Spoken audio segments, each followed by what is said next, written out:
Hey everyone, welcome back to Comic Frontline. Jay here with another comic review. Today I'm reviewing Justice League United number 0.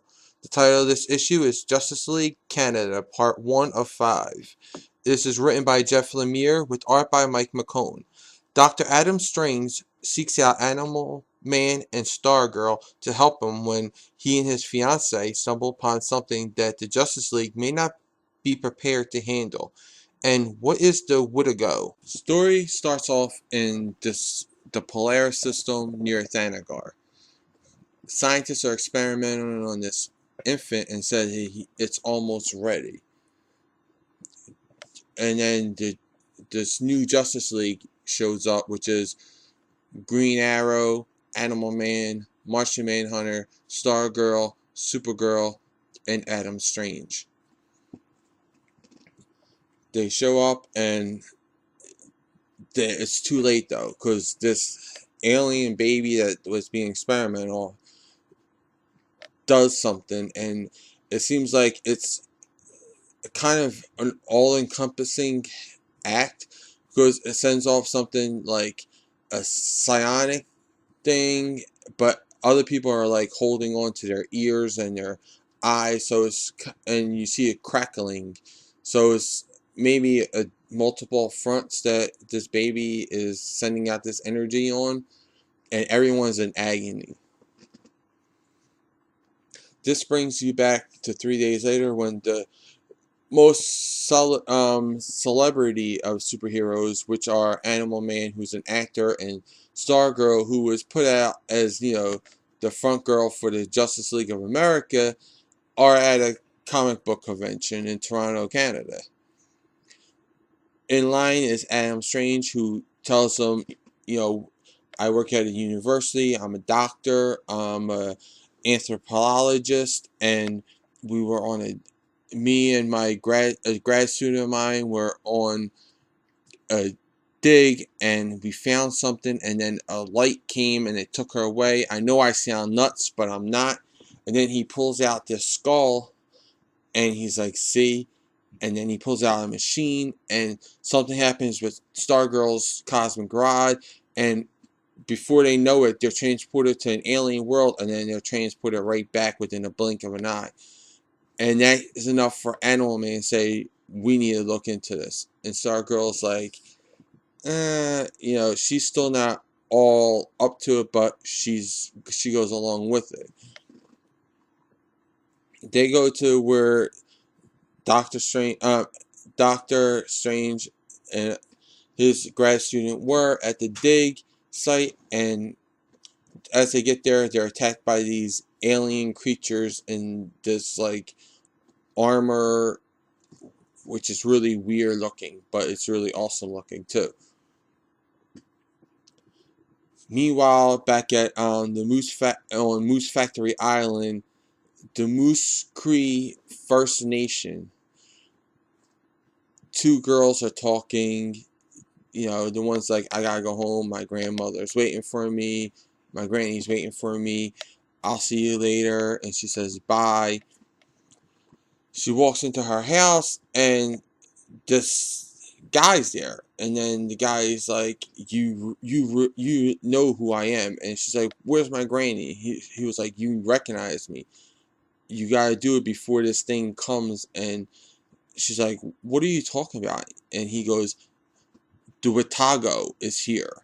And his face just like distorts, and he unleashes like this monster face, the jaw, the teeth, everything just looks monstrous about this guy. And then he turns into this big brown alien thing with like these moose antlers, kind of like a moose skeleton on his head almost.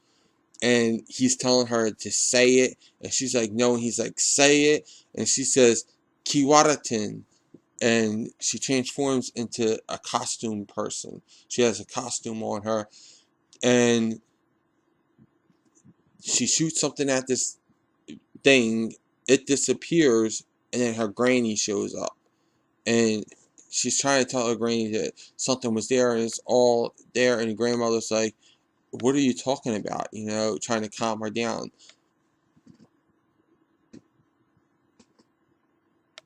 back at where Animal Man and Stargirl are with Doctor Strange, the aliens are attacking, but Stargirl thought ahead before they went on this little excavation with Doctor Strange, and she called on her old JLA communicator, which brought Green Arrow and Martian Manhunter to her aid.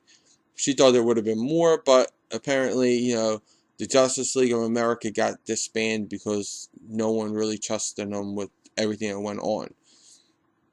Green Arrow and Animal Man exchange some quips here, and they find out, there's more to this than that anyone else is letting on, and they start to track it, and they find this secret base underneath this mount of snow. The aliens attack them, and then they report back to their boss, and their boss is like, it's perfect. Everything's going along as planned. We can get rid of our test subjects, the prisoners. We can dispose of the prisoners. And then we see as Mike Spider-Slayer says, the Adam Levine Lobo is there. He's like a guard or something there. And he's sent there to destroy them. But out of the crowd emerges someone else that no one knew was there, and he challenges Lobo. The story is pretty well done. It has me interested. Up until the Lobo thing, I was ready to give this a higher mark, like maybe a 4.5 stars. But seeing that they used that Lobo and not any other character that they could have pulled from, I'm going to give it a little bit lower mark and say Jeff Lemire gets 4 stars out of me. I really like the interaction between Green Arrow and Animal Man.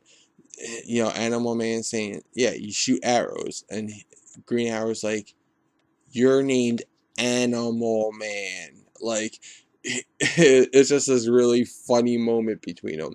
And I can see that going forward as being something that I'm going to enjoy. It's the little antagonist thing that I think has been missing from Green Arrow, that snarkyism that he's lacking in his own book. But it's very relevant here. It's very, you can see that this is the old Green Arrow kind of antagonistic side of him. So the story is 4 stars. The art is not as nice as it should be, especially when it gets to the aliens. It gets very sketchy, and I guess they're doing that so they're nondescript maybe, and you can't figure out what alien race they are, but it comes off a little bit too sketchy. Now, when it goes to the heroes, it is a little bit cleaner art, but it's still not, the Mike McKone art that I'm used to. Mike McKone is a better artist than this, so I'm gonna only give the art 4 stars. Overall, I think this is a really good first issue. It sets up stuff. It has you intrigued by this story. You want to know what's going on with this infant. You want to know what this alien race is. This the second review I'm doing where I'm going to compare it to Young Justice, because it kind of reminds me of Young Justice Invasion, where you want to know what's going on. There's this thing going on that you don't know anything about. I want to know more about the new Kree Justice League member. We already know that she's going to be on it. We already know her name. We already know all that stuff.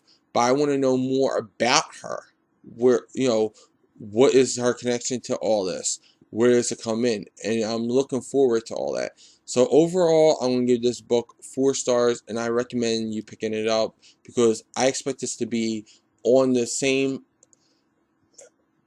level as Young Justice Invasion. Well, those are my thoughts. Now I want to know what yours are in the comments below.